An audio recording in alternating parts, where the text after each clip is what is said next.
Hi, good evening. This is our progress video for the project BrainWav Emotiv device. So the goal till this stage of a project was to basically make sure that we do a signal acquisition and we basically develop learning models for our project. And so at this stage we've managed to implement a lot of things in parts. So right here we have basically this TI ADC 1299 chip. So this is what we've ordered initially as our bill of materials, right? And then so we have a Raspberry Pi which is connected to this, and so these pins here actually are connected to two electrodes which we are still waiting for in order. And so the chip actually has programmable gain amplifiers which actually connect to the electrodes, and then via the SPI they send them to the Raspberry Pi. And then the Raspberry Pi, the way we have developed the whole architecture is that the Raspberry Pi is going to communicate via SPI with this, get all the data out, and then it's going to communicate that to a PC on which we are going to run learning models initially. We are in the phase of deciding whether we want to implement learning models on the Pi or on the PC. So we'll come to that later.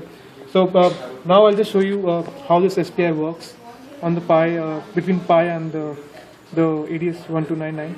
So we have developed our own library, and so when you actually go ahead and run this, you see how this communication is taking place with the board.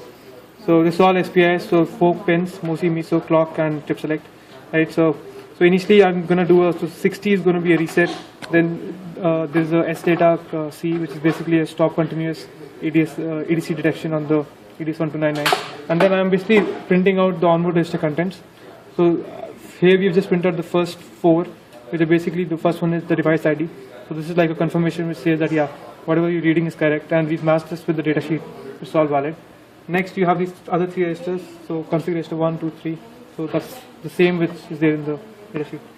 So this is actually the communication which is taking place. So we managed to get it out on the logic analyzer, and so here we see this is the clock, which is MOSI, master out, slave in. This is MISO, master in, slave out. Right. So all the clocks are all good, and the clocks what we've used is about 488 kilohertz. So 490 is good, and so we clearly see that initially we send a signal 0x60, which is used for reset. Then we send a 0x11, which is the same on what we send in the terminal. Right. So this is for reset. This is for stopping the EDC mode.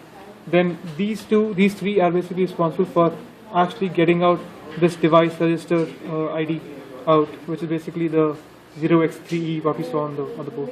So that's how we've implemented the architecture here between the board, the Raspberry Pi, and the ADS1299. Next, we'll show you what we've done in terms of getting the data out from the Pi to the PC.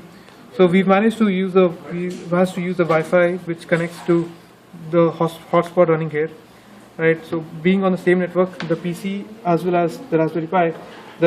So there's a script running right now on Node, which is basically like pushing out only random values out on the script, and the PC is configured to actually go ahead, go to that particular address.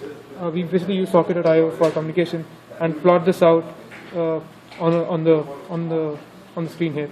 So we're using this for visualization right now, but I think in the future we'll be using something like netcat for the complete data transfer. So that's our status for this particular phase. Thanks.